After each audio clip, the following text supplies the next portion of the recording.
Добрый день, мы открываем нашу шестую сессию «Умная инфраструктура». We are commencing now sixth session, Smart Enterprise. I introduce moderator Sergey Khodko. You have the floor, Sergey. Да, коллеги, добрый день. Good afternoon, my Sergey Khodko.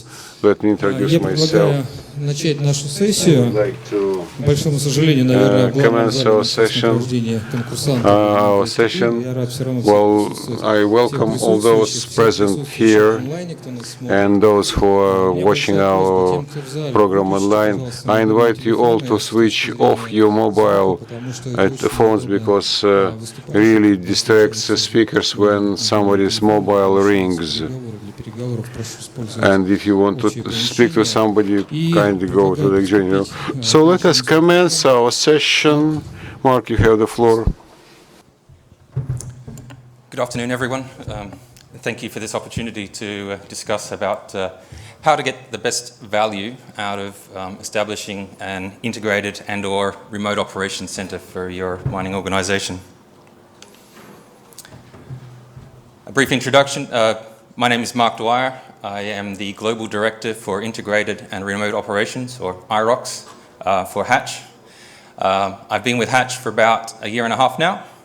Prior to that, I was working for a specialist integrated operations consulting company. And prior to that, I was responsible for the organizational and digital transformation for the MMG mining company, which was based out of Australia at the time. For those you might know Hatch, we are an engineering and consulting company, and that's typically what we're known for. More broadly than that, we actually have an extensive digital and advisory capability, which together will help mining organizations transform the way that they work through the implementations of different technologies. One of the key areas that we've been focusing on as an organization in recent years is around IROCs, or Integrated and Remote Operations Centers. Yes, I just wanted to talk about some of the learnings that we've picked up from a number of those projects that we've been involved with, and hopefully share those and be able to provide some guidance on how you get the best value. Briefly to start with, in terms of, I guess, introducing the concept around integrated and remote operations centers. They do mean different things to different people and different companies. At Hatch, we think about, the first and foremost, it's about connecting people to be able to work together so that they are focused on delivering value at a value chain level. Obviously, in order to do that, you need to bring together a lot of different technologies and connect those people with those technologies, and connect those people with the underlying processes and equipment that they're working for. The other aspect, the other dimension, is obviously then the location. So setting up a facility where these people are going to come together and work. It's about setting it up in the most appropriate and most safest place to do that. That may actually be on site, it might be in a local town, or it might be in a city several thousand kilometres away. So depending on the needs of the mining organisation, depending where the opportunities and the challenges are, will kind of shape the approach that you might take to establishing an IROC. And I come back to that a little bit later in the presentation. The concept of integrated operations is not new. It's been around for in the order of a decade or more in the mining industry. Rio Tinto, back in 2010, set up their first IROC in Perth. Over that decade, there's been plenty of examples to demonstrate the value that can be achieved from establishing an IROC. Whether that be focused on the health and safety aspects by reducing the number of incidents on site, or reducing the need for people to travel to site, through to the optimization that comes from those people working together to focus on optimizing the full value chain. However, there are plenty of examples, unfortunately, out there where these kinds of facilities or these kinds of capabilities have not delivered the value that was expected by the mining companies. And these are some personal things that I've encountered through my career. These are examples, from one extreme where a mining company has actually established an IROC in a capital city a long way from the mining site. Then after a couple of years has then decided that it's actually not delivering any value and put the people back on site, or other circumstances where a mining company has set up a facility but nobody wants to use it, and the management and the operations team have actually gone to the point of actually even refusing to use it. It saddens me when I hear these stories for two reasons. I don't like to see people and mining organisations wasting money on these kind of investments and getting value out of it. But it also, I guess, impacts the brand, I guess, of IROC. People start to then think twice before about making this type of investment. So the question I wanted to pose and hopefully shed some light on was, how can a mining organisation avoid those kinds of disappointing circumstances in the way that they design and then implement an IROC program? And I've got just a handful of tips that I guess are just some pointers and some suggestions about how I would suggest that you approach this. The first thing is to understand why you're embarking on this journey. There are many companies who think, okay, the big guys are doing it, so should we. I'll slow down a little bit. But it's important to understand why you're doing this. What is it about your particular organisation that is driving the need for an IROC? What are the objectives that you're trying to achieve out of this? And that will then shape your strategic direction that you will take around setting up these kind of capabilities. For example, a mining company who is operating a number of mines all in a local area, sharing a single rail network to a port. They might take an approach of establishing a single control centre for all of those sites, with the objective of being able to manage all the activities and manage the production to optimise that rail network. And because that facility is now no longer on site, it's possible that you can then relocate that to wherever it makes sense, wherever you can get the best people to work in that facility. And that might be a larger city, a larger capital city or something in the region, or another part of the world, in fact. Whereas another type of organisation might be in a far remote place where there's certain safety risks in terms of getting people to site or having them on site. But in the same situation that they might have some limitations in terms of the connectivity that can be achieved for the site. That might drive you down a strategy of leaving the control aspects of your IROC on site, but establishing a decision support centre, an advanced analytics centre in a capital city, where you can attract the kinds of capability that you want to be as part of that facility, and also avoid the safety risks and the costs of having people travel to site.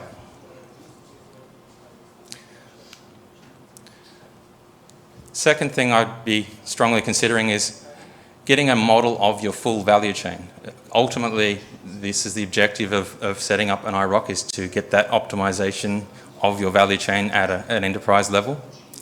So starting with getting an understanding of what are the material flows, where the bottlenecks are, what are the key metrics of your value chain.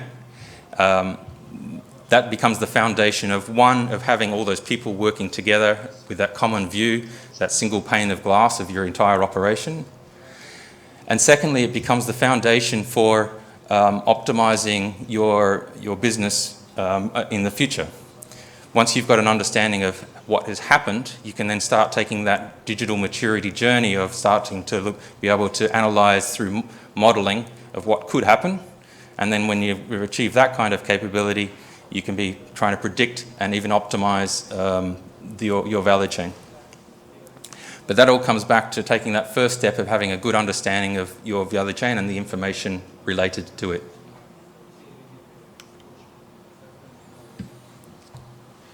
And once you've got an understanding of your strategy and your goals and your value chain, it's important to be thinking about the design of your IROC holistically. So absolutely the underlying technology and needing to bring multiple technologies together typically is a foundational piece. Establishing the facility that where people are going to be working is obviously very critical. But understanding the way that people are going to work, what is the new mindset and the new culture that you want to establish in that IROC, what information they need, and what the business processes are that are going to be occurring within that facility. What are the rhythms and routines? When are those people going to be meeting? What are they meeting for? What discussions do they have? Bringing that all together is the key to unlocking the value of this capability. Once you have that, you have a clear plan, a clear understanding of what it's going to cost, and then also with an understanding of the business case and the rationale that you're going to have for establishing this capability. To dive just a little bit deeper onto the people and the process aspects of it, this is to sort of elaborate on that. These are the kinds of things that you need to be considering when establishing your IROC. Once you've got an understanding of your value chain, once you understand the different modes of operating, what are the triggers to understand when it's operating out of the optimal phase, and what plans you're going to have to get it back to optimal. Those are key aspects, but it's also understanding, well, what are the roles of these people in the IROC? How do they interact with each other? How do they interact with the people that are in the field? How do they interact with people such as vendors and suppliers and other parts of the organisation? What's the relevant decision rights? What's the role from what decisions can be made in this facility versus what has to be made on site? Getting all those sorts of things is absolutely critical to making this work properly. And my final point is that I definitely recommend partnering with somebody who, one, has a deep understanding of the mining industry, has a deep understanding of the opportunities and the way of making these things work, has a experience in delivering successful projects, and has that capability not only to do the facilities and the IT and digital transformation, but it can also help you go through the business transformation to get the value. And that was it. Thank you, everyone. Спасибо, Марк. Thank you, Mark. It is a very interesting presentation, and everybody is thinking how to organize this remote control and the profession of the future and strategic initiatives. So we are not talking only about the mining engineer, we are talking about systemic mining engineer who will be able to manage the technology and master the capability of integrated remote operating centers. Thank you, Mark. Can you please explain in simple words to a blonde like myself your competitive advantage and why companies like Glencore and Rio Tinto choose your company for this specific service? Thank you. Thank you for the question. Возможностями. It's probably really comes down to that last slide. As Hatch, as an organisation, we do have that deep understanding of what it takes to construct and operate a mining operation. We have that deep digital capability globally. We have 450 people in our digital team all around the world who have had experience doing these kinds of projects. And finally, we have a very strong advisory team who can help on the business transformation. So bringing all of those aspects together in one-stop shop is going to deliver, I strongly believe, obviously, deliver the best outcome for your mining organization. Спасибо. Коллеги, еще вопрос? Thank you very much. Any more questions, please? Mark, is it really worse? Well, you were talking about remote operation. Is it really worse at this stage of technological development to focus still on remote operation? Probably it was more to switch on autonomous operation. I think, again, I'd say it depends on where the mining organisation is at. In certain circumstances, there are drivers of why you want to establish autonomy. In Australia or other places in Europe, where I guess the cost of the operators and your workforce is high, then that's one of the drivers for going autonomy. Where there's safety drivers for going autonomous. I think for me, the real answer is that establishing these capabilities is the good foundation. Get the business thinking as an integrated business, and then use that as the foundation to then take your next steps on your digital journey, and then progressively automate your process, and then progressively also look at those opportunities to remove people from those dangerous places on site. From your point of view, what is the best example of implementation of this system that demonstrated? Best example, I think what BHP have probably done in terms of the work they've done in Australia, where they did take this kind of holistic approach to implementing an IROC. Those are the kinds of examples. I know that other examples, we're working with an organisation in Chile at the moment who are investing a lot in terms of getting the underlying technology to support this, but also working to transform the business as well. So those are probably my couple of examples that first come to mind. Which BHP operation? Probably the two out of Australia, so the BHP Pilbara and the BHP Coal out of Queensland in Australia. But those are both, those are both IROCs which have are multi-site IROCs. BHP Coal, you mean coal washing facilities, if we are talking about processing, correct? Yes. Коллеги, еще вопросы? Any other questions? Mark, thank you very much. I suggest to pass over to the next. We have a joint presentation, RCT and Vostochная Technika. Alexander Voroshilov and Steven Makarov will elaborate on the business development and processes. Colleagues, good afternoon, everybody. This is a brief introduction. We plan to do this presentation in English, and then we understood that not everybody is using English and not using the headsets, and we decided to make this presentation in Russian. My colleague Steven from Australia, and he will try to speak Russian, but with Australian dialect. Thank you very much. And as Alexander said, my Australian, I'm Steven Makarov. I am working as a manager to develop business in the company RCT. A few words about our companies. Our company is a dealer of Caterpillar, the largest dealer's territory, and along with Caterpillar, we also represent other brands, Trimble, Goodyear, RCT, and RCT is one of our largest partners in the area of technology and innovation. RCT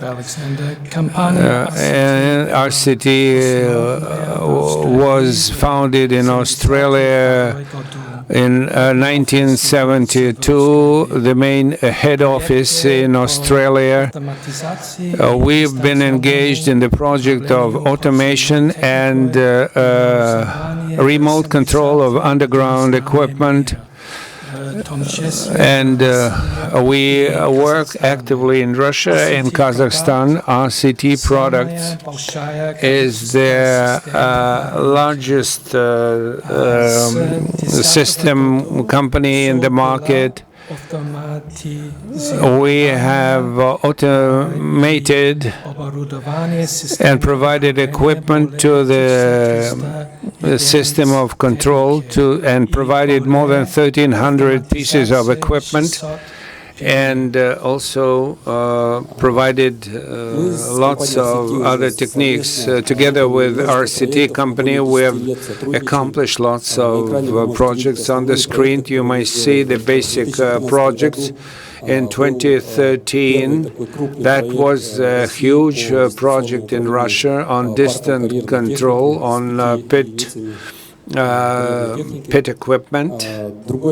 Another example, in 2018, we have completed a vast project on IROC and 8 pieces of equipment, Caterpillar, Komatsu, and Atlas Corpo. That was the largest project in remote control. The customers are trying to reduce the number of sites, and the system should have a kind of a system to maximize simplicity of mounting, testing, and diagnostics of failures, and that ensures higher KPIs. And the communication systems could be arranged with no presence of Wi-Fi or other sources of communication. The system of control could be established on the equipment of any type of producers of different models, and we installed RCT equipment on absolutely different types of equipment of different manufacturers, Komatsu, Caterpillar, Skopko, and Sandvik, and a fairly vast list of producers, and RCT equipment could be installed on any vehicle of any manufacturer of any size, be that big vehicle or small vehicle or a pit shovel. We economize the time for the shift, and also the time after the blast works. And RCT sold the maximum number of different ROC technologies, and on the picture you can see the schedule of the mounting of RCT system on the first machine, and the more vehicles you're equipped with these gadgets, so the lesser time will be required for installation. And these works are scheduled and regulated, and makes it possible to launch an operation in a very quick manner. Suffice it to say is that we are involved in the turnkey operations, that is the delivery of the equipment from the abroad, customs clearance procedures, receipt of deliverables, mounting and commissioning operations, and further support of the project.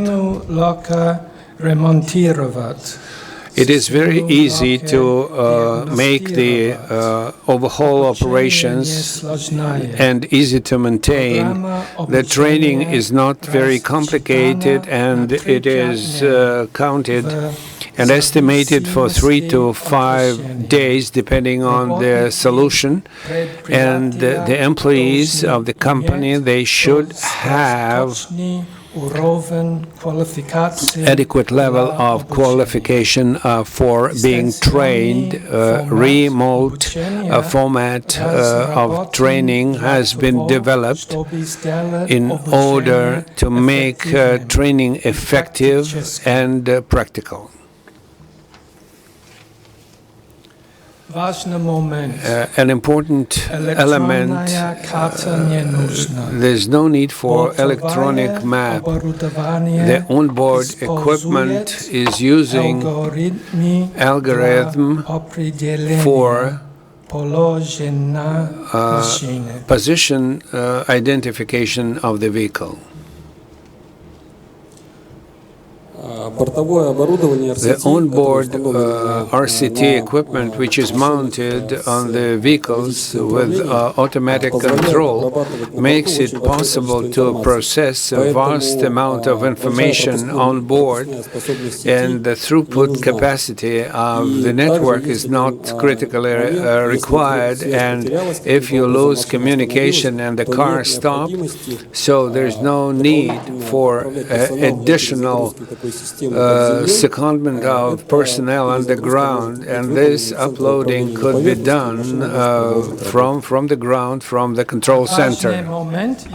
It is important that if the network falls down at the enterprise, we propose an ACT Connect network. This is sufficiently cheap, reliable, and simple in operation digital net for transmission, for data transmission. Another important aspect is RCT Connect data transmission net provides for a wide coverage, more than 100 meters, and extreme points in the face should not be removed at the moment of blasting operation. That simplifies the use of this net. To install and to remove laser barriers can be within a couple of minutes, because fixing devices enables it to do it this way. Solution, the ACT is very flexible. We may change settings of the and replace pieces of equipment responding to requirements of the client, even after commissioning the system. It is possible to relocate equipment on board of other types, like in Morocco and models. And in conclusion, I would like to say that key factors of the successful implementation of the project are as follows: simplicity of the equipment, simplicity of commissioning, simplicity of setting up and maintenance of this equipment. It is also important that this equipment is very reliable, and technical support which can be provided on site. So basically, this is the end of our presentation. I thank you for your patient hearing. If you have questions, I'll be pleased to take your questions. Yes, thank to your colleagues with the Australian accent. Colleagues, questions? Alexander, in one of the first slides you mentioned that part of the solution was implemented in a remote format and part in offline format. Thank you, that's a good question. In principle, the difference is that remote management allows us to operate in a local zone in order to provide for the safety of the personnel. So the key, target of the distant management, remote management, is to remove the operator from the cabin of the equipment. And other methods can be done, address other issue, automation. What is automation all about? Installation of onboard of additional equipment, leaders modules, radars, additional modules which enable the machine to follow the route without involvement of an operator. That not only enhances the productivity, but if we speak about underground mining, I would like to say that managing a piece of piece of equipment manually, an operator can collide the equipment with the side of the tunnel, and automating driving will prevent the situation. And the task of the operator is to pick up the bucket during the loading of the bucket. Then he takes the machine from point A to point B. You can operate a number of machines, and the company has a system of traffic management, which will, regulate the priority of from the standpoint of regulatory. Have you ever implemented this? Yes, we have one project which has been implemented. Where is it? We'll do it. Well, let us discuss it in private. We have certain agreements with our client. I would not like to announce it publicly. Can you tell us the following? You said that there is no electronic card in driverless pilotless drive. How come? Explain it. Thank you for the question. Maybe I need to just describe it in English. So we use a combination of technologies. We use UWB, lasers, and also waypoints. We have this technology on the machine, so it knows at any moment where it's located. It doesn't rely on a landmark. So it doesn't rely on the machine moving along and scanning a landmark, because there's two major disadvantages with that approach. The first disadvantage is if the laser is dirty, it may not recognize the landmark. And if the landmark slightly changes, again, the laser will not recognize. So that's how we use this approach. And at the same time, most importantly, in the operator cabin, the operator can see destination in a percentage. So he'll see the machine driving along 55%, 60%, 65%. Okay, thank you. And just another important element to that question is that we don't rely on the mind map. We just train the machine once to go to the dig point, then we train it to go to the dump point, and then after that the machine will always remember. Thank you. Спасибо, Стивен. Еще вопросы, коллеги? More questions, colleagues. Спасибо, Александр. Спасибо. Thank you, Alexander. Thank you, Stephen, for your presentation. Я I приглашаю invite now Павла Мащенко, Pavel Mashenko, Locatech Signal, применение application of computer vision in railway transport. Добрый день. Good afternoon. Я немножко про компанию скажу. Let me Наша компания является briefly describe a company. Our company is say structural unit of the Transmarsh Holding, one of the key producers of the rolling stock. We produce and we provide service, maintenance to the rolling stock. This slide gives you an idea about the objectives of development of the company. The company Locatech Signal has a number of subsidiaries, and the key objective of Locatech to organize a driverless mode of operation of railway agents.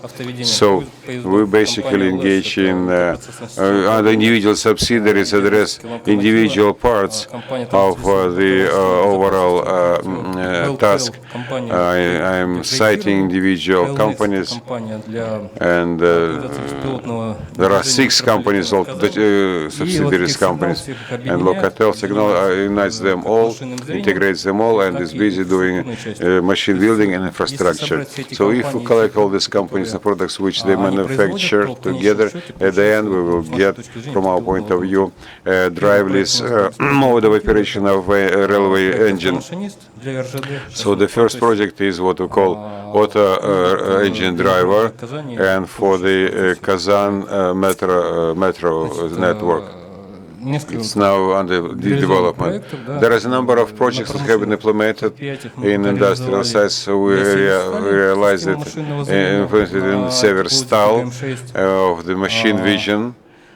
And now, we're doing that in LMK, implementing the machine vision project, and we also have Transmarsh Holding also implement a number of projects for the machine driving. I would like to make an accent in our presentation, one of the elements of our program. This is element how to move when you move without driver, the tail wagon forward. The first time this issue was formulated when I came to one of the mining mining site. I saw that the railway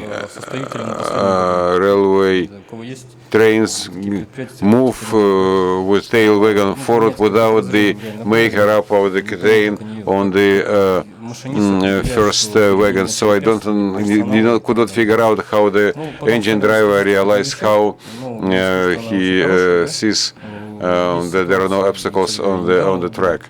And we started to study statistical quite often. You know, the people get knocked, and this is especially during night time. So we as a company dealing with a driverless mode of operation decided to address this issue and find a solution. We identified two solutions, potential solutions. First, we may place a stationary post of detection of obstacles on poles, on bridges, on adjacent buildings. Stationary posts may be, video cameras may be installed, and analysis made whether a person is on the track. And the second way of operation, which we believe is a more flexible approach, is to develop a certain construction which can be fixed, installed on the on our first wagon, tail wagon basically. All wagons are different. We decided that we will place that we find, but we realized that all wagons differ, and we could not develop the ideal way of fixing this device on the tail wagon. So at the end of the day, we developed this type of device, as you can see on this picture. What it is made of? This is a device made which you place in automatic coupling of AST3. You know, in Russia, the automatic coupling which is uniform for all wagons, and this device is placed on the automatic coupling device of the last wagon. And there are companies which have onboard power supply in the tail wagon. So the power comes from the head of from the engine to the tail wagon, and then there is no problem to provide, say, power supply to this device. But there are some companies where trains are not regular in nature. That's why they do not provide electrical supply to the tail wagon. That's why in this case necessary to have a battery, and definitely we have selected appropriate battery which is placed within this box. It can be charged either the engine or in a room, in a building. So this is how the zone looks like, which this device controls. You can control it in two ways. First, you can get the transmit the image to the engine, and the driver will see where he is going, understand whether there is an obstacle on the track or not. Well, there are certain infrared devices which can enable you to operate during nighttime. Or you can also add some analytical software, and the system will slow down and even stop the train if there is an obstacle on the track. So the first option, the first solution. The first solution will look like that. We showed the Expo 2524. It's an operating device. It doesn't look like an industrial device. Definitely, I would agree with that. It basically designed in such a way to fit into the auto-coupling device. But it is very easy to install into the auto-coupling device. What issues do we face here? The main issue is to arrange transmittance of signal without distortions from the tail wagon to the engine. It is easy for us to transmit this image if the enterprise has an industrial Wi-Fi net, but it's more difficult when there is no such, say, coverage. We collected a company who would be in a position to provide the connections, a reliable connection between the tail wagon and the engine. We conducted a long series of testing. We developed this company, this micro well-known electronics. They have the equipment is possible to jump from one frequency to another automatically. The complexity is of transmitting the signal from one point to another is that the tail the automatic device is much higher than the engine, and there is no direct visibility between the two devices. But we we attempted to do it in the real, and we have both solutions for companies where they have industrial Wi-Fi net coverage, and for companies which do not have such coverage, we can arrange even the solution from one point to another point. And that's the end of my story. The first enterprise which where we're installing this company is the Sync. There is such a big company in Kazakhstan. They have big requirements in such installation, but so far things are progressing well enough, and I believe that next year we'll have this system installed up and running. Thank you. Solution would be interesting not only for open pit production, but also in underground mines. We know how things are in mines. There are some accidents, and we believe that it may be a very promising solution. Questions? Well, in fact, I have not ever seen any analog solutions in our country. No other company has ever provided. Thank you. And let us proceed with our agenda. And now I call upon the next speaker to come to the podium. Next speaker is Evgeny Zavadsky. His company, System Technology. He will speak about the system of radio connection, radio transmission in communication in mining. Our company System of Technology is happy to welcome you. My name is Zavadsky. I will tell you about our system of radio communication, which we called Wave Network. Let me just say a couple of words about our own company. We focus on complex supply and implementation and enterprises of system automation and technological equipment manufactured by leading Russian and foreign producers. We are official partners of the Russian producer of the complex of digital radio communications in this segment. the development of which have been used for more than 30 years in a variety of applications. So the Russian digital non-licensed system of radio communication, you can exchange data and voice using broadband with the time separation of the access to the net. This is a modern solution in this domain of digital radio communication. Was developed as alternative to the centralized system of radio communication like the Tetra, and has key advantages as compared with those systems. This slide gives you key technical parameters of this system and the principles of operation of own protocol. The complex operates using 868 megahertz that provides a great penetration capability within concrete-made buildings with interference from electrical network and sufficiently low emitting power, only 25 milliwatts, which does not come into conflict with the systems already installed in the production facility. I would like to invite the principal protocol. We developed this protocol. This is time separation of the access to the network, thanks to which it is possible to transmit data, transmit package without delays and losses to any distances.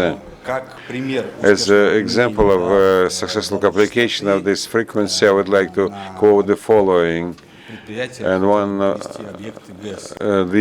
hydroelectric stations are, say, buildings which are made of concrete, ferroconcrete, with a huge electrical interference, and this system has been operating at the Krasnoyarsk hydropower station and a couple of more, and successful testing has been done at the Irkutsk hydropower station. All clients specified the same requirements. They had to cover with the quality digital radio communication, not only the building itself, but also the body of the dam, all horizons down to the very low levels. So the digital system, our digital system, coped with that. They use all types of system of communication which failed to provide such communication, or such solutions were financially too heavy, very costly in terms of communication. At the next slide, you see different solutions, effectiveness, and successful employment of this set of equipment, and the list of companies where this type of equipment is being used, so that you know the number of companies working with this network, and there are many more. And this is the sphere where it is successfully used. The power stations, extracting companies, polymetal company, and specifically this is 100% coverage of any objects with the radio communication. And this is absolute truth, and all missions which were set by many companies, they were fulfilled, and technically they have been absolutely successful. So what are the advantages for this system and its employment? A reduction of expenses, multi-purpose use, easy headsets, and a reduction of capital expenses. This is free of license band, and you don't have to spend money to receive radio frequencies in the state commissions who are controlling these communications. You don't have to spend money for extension of these permissions and licenses. Again, you don't spend money for big infrastructural investments for mounting of these systems for every device. It is be that a portable radio station. It has dual purposes. It is a radio station and a retransmitter.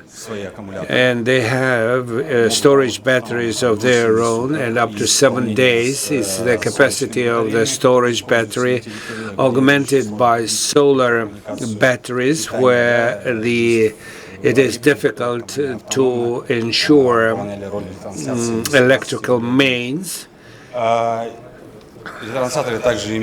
And they're also having magnetic foundation to solve local tasks. If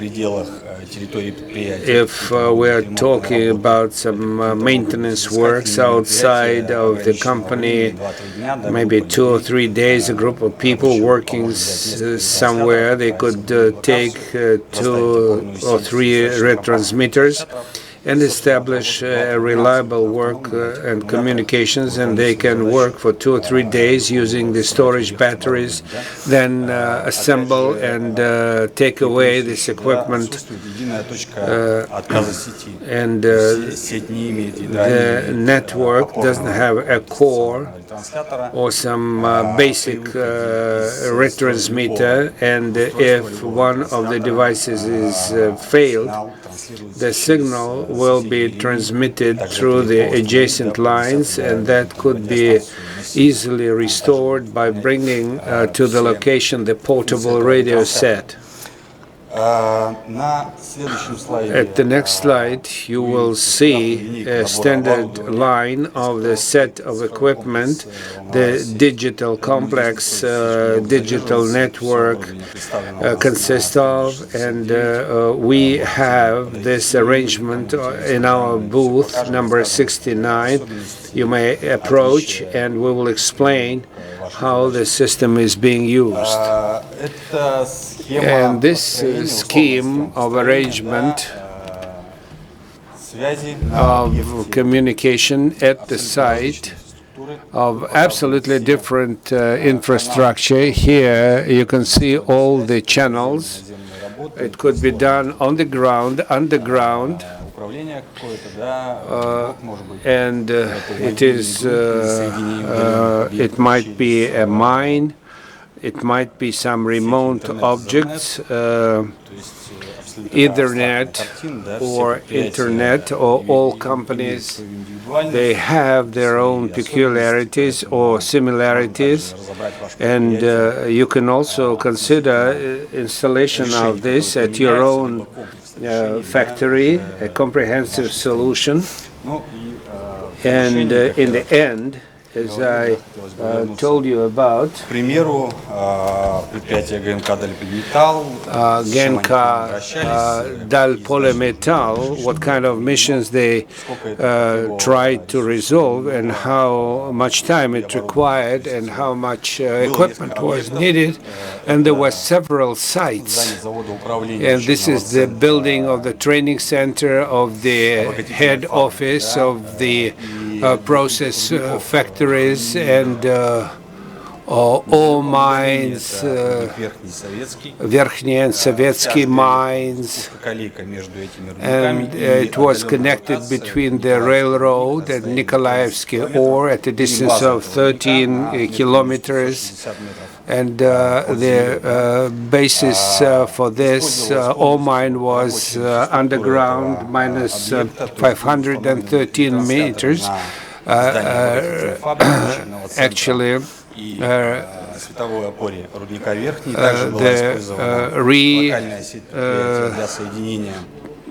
translation receivers were used for a distant site in Nikolaevsky, And we have positioned different types of directional antennas to extend the network of communication, and as a result of this, all buildings and the whole infrastructure were covered by properly organized radio communication, very well tested, and was also linked to the software, and the monitoring of every subscriber was properly organized. It took us about 4 working days, and we have commissioned the system. And thank you for your attention, colleagues. Any questions to the speaker? See you next. Dmitry Kamolov, the lead engineer, Icon Industrial Engineering. Colleagues, a month ago, I have sent my presentation for coordination, and I forgot to mention the IIE solutions.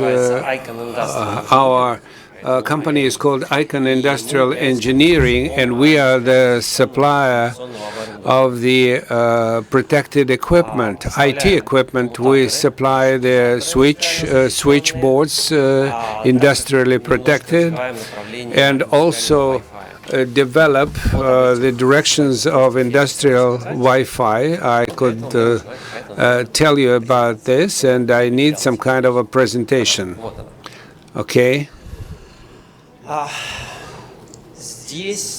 Here at this exhibition, we saw a big number of final solutions for different practical missions in extraction industry and Icon Industrial. We are suppliers of telecom infrastructure for these end solutions, and in order to better understand what kind of equipment and for which solutions would be required, we actually observe the trends in the given industry. So naturally, I would tell you about the trends I saw in the extraction industry, and will tell you about the missions emerging from the viewpoint of telecom angle, and also will tell you about the solution of these emissions, and also elements of the line in the portfolio fit to satisfy your needs, and we will tell you also where and how we supplied our equipment. The tendencies here are, I'm sure that you know better than I do, that the consumption of the materials of processing and extracting industry is growing, profitability is high, and there is an option to implement new technologies.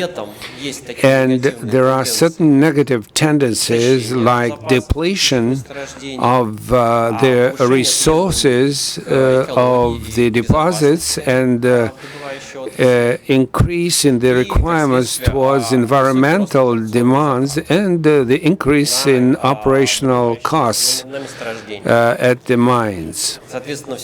So that is a general trend, and in order to use the advantages of positive trends and to mitigate this negative consequences, the only way is digitalization. And we saw lots of solutions to improve the efficiency, to mitigate risks, and most various systems to analyze data with the use of artificial intellect, using the data from sensors, different solutions to mitigate hazard, and the general digitalization leaders to to arrange highly efficient communication systems at different types of mines, and what are the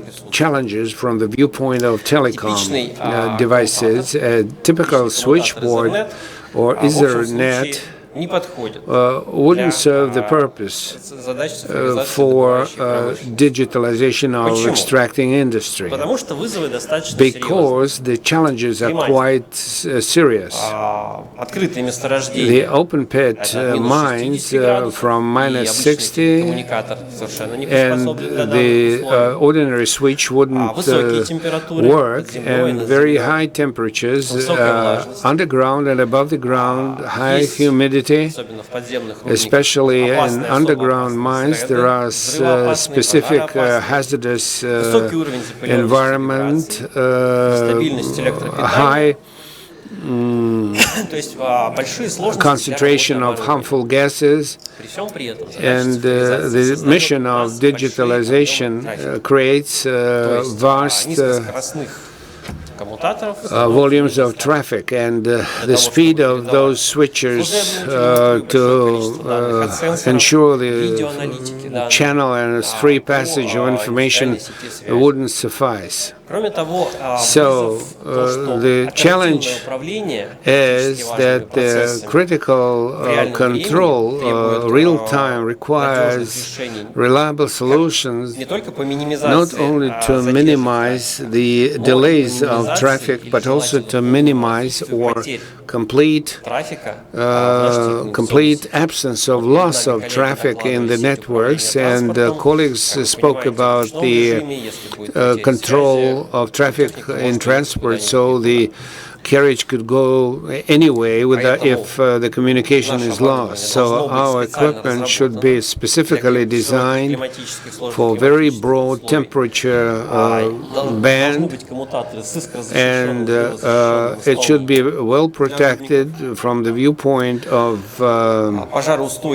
electromagnetic compliance, ability to work broadband. For very often it is very difficult to ensure stability of the working electric power, where there might be ups and downs in power, and we have to support the protocols for seamless reservation of traffic, so that we have a zero level of losses. And a big scope of our data for management requires high productivity and high speed of communication channels.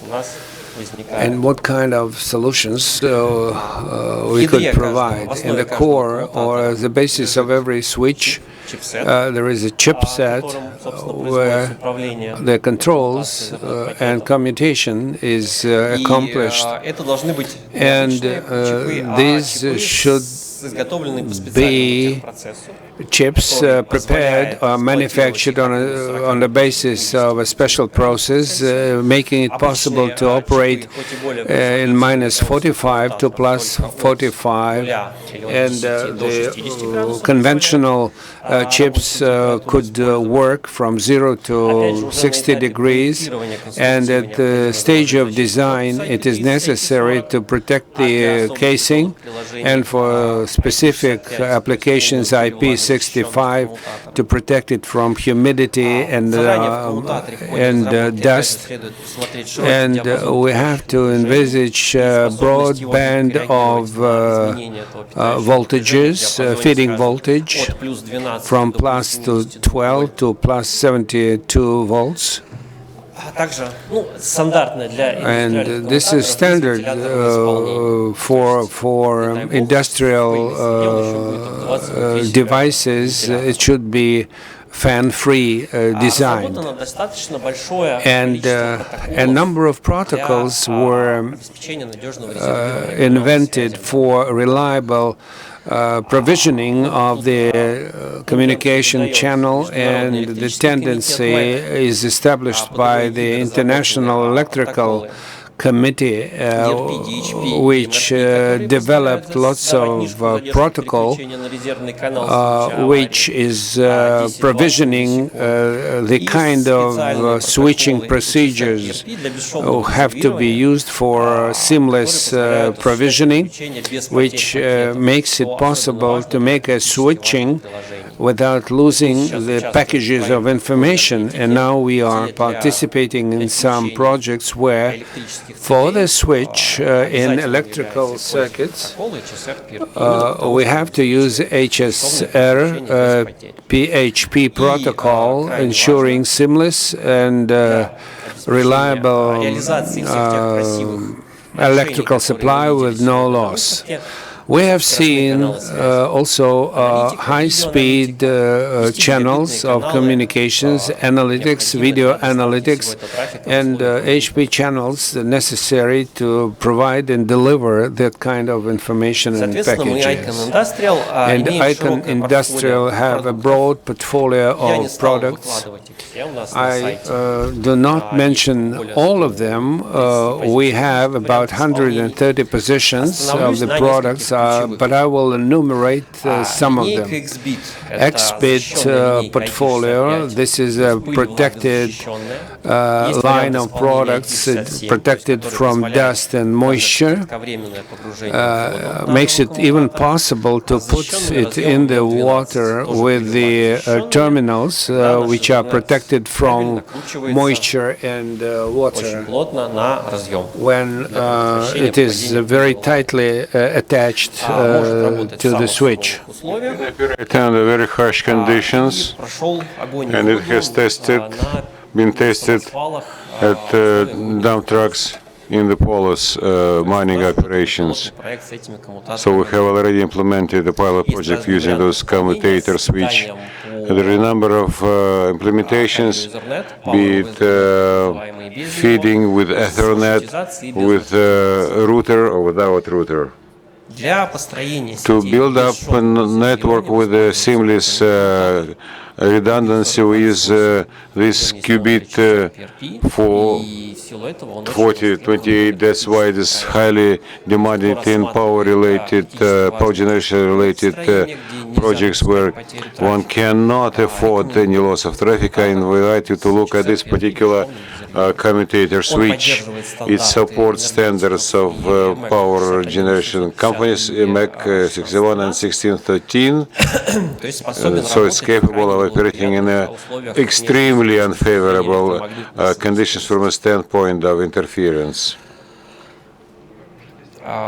It supports all types of routing, authorization, redundancy, and I can discuss this in detail with those who may be interested. And a large family commutator switch operating at the 10 gigabit with a wide feeding range between 12 to 15 volts. With a different number of, ports, protected implementation, and finally, this is a wide range of portfolio which we have in terms of our commutator switch. I do invite you to visit our booth. We'll show you how they work in freezer. Let me spend a couple of minutes speaking about the company. We are supplier of industrial protected equipment. Our common current suppliers are АНФК, Роснефть, Звезда, Федора, and Тюменьнефтегаз. Звезда, of course, is very active in terms of unfolding conflicts in our commutator switch. We have conducted pilot tests in Polus using dump trucks in Nornickel. We are conducting presently a pilot test, and now SMS Implementation is a big company dealing in the ASIC. And also we are now made part of the register of the Rosneft. Thank you for your patience here, and I invite you to visit our company. Thank you, Dmitry, for a very in-depth immersion into the subject matter of the reliability of the system of communication. So you have to be sure that your equipment you use is reliable. Thank you, colleagues. Any questions to Dmitry? I see none. Okay. Thank you. Let me give him a big hand. The last presentation will be made. Sergey Golovin, Rebels, and as I understand, will be hearing to report, listen to a report about setting up a system of remote management, remote operations. Yeah, let us dilute the theoretical part with a certain. I'm going Sergey Rabos, and we would like to tell you about the way we see development of situational management system in the future. So generally, when thinks about situational analytical center, they believe that it will look like this one, a huge hall with a lot of cartographic information, visual information, dials, basic analytic, where a lot of people sitting and watching the monitors. And in so doing, development of analytical data is not idling, and we have covered a long way. Now the data of volume of data has increased enormously, but nevertheless, the key functions of the remote operation system can be the same. And if the lagging in 5 years is quite understandable because the projects are really big, but lagging by the period of 50 years is too much. And we believe there are all precursors, prerequisites, so that such system will be developing towards a predictive response. What I have in mind, more and more in the market we see individual solutions offering predictive solutions like failure of equipment and so on and so forth. But we propose to integrate it into one system and to make a system 2.0. The key, element is the extended use of predictive analytics. So that means that this system should have a digital model of the enterprise, and then we'll be able to transfer from situation of a simple response to predictive analysis. And we may understand that very soon a specific situation may develop, and the system should say what I should do in order to minimize possible consequences of the situation or to prevent it at all. So definitely that will allow us. Why do we need that? So the more and more the volume of data keeps growing. But each individual person cannot digest all those data. So the modern trade is to select sample from the huge area of that smart data, which will allow us to analyze and take a correct management decision. How do we approach this solution? The kernel of the system is the digital advisor, analytical device, and BI instruments. So the so-called pool of data is something that all key players in the market, the pool of data is available. It has already been built in order to let us develop for you is something which no client would understand. We may analyze the existing pool data pool and to make a more detailed description for the following. The same applies for the BI tools. Basically, all players in the market have such offerings, so it would not stand to reason to come and offer new solutions to the client, because that will involve long time and money. So we simply try to use existing capabilities.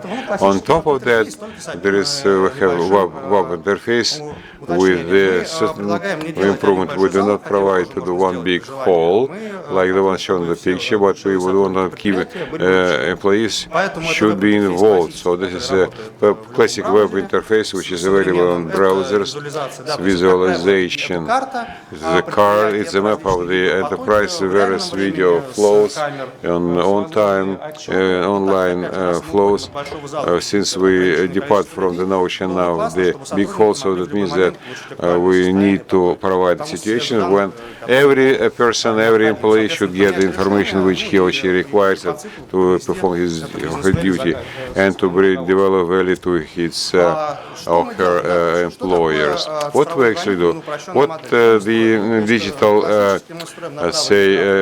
advisor is, we build up a model, we provide calculate the prognosis, predict for the availability of raw materials, predictive model of production, we analyze the historic data, and whether it's a system of machine self-learning, that means the system should always be, learning a new material. And on top of that, that allows us to find bottlenecks.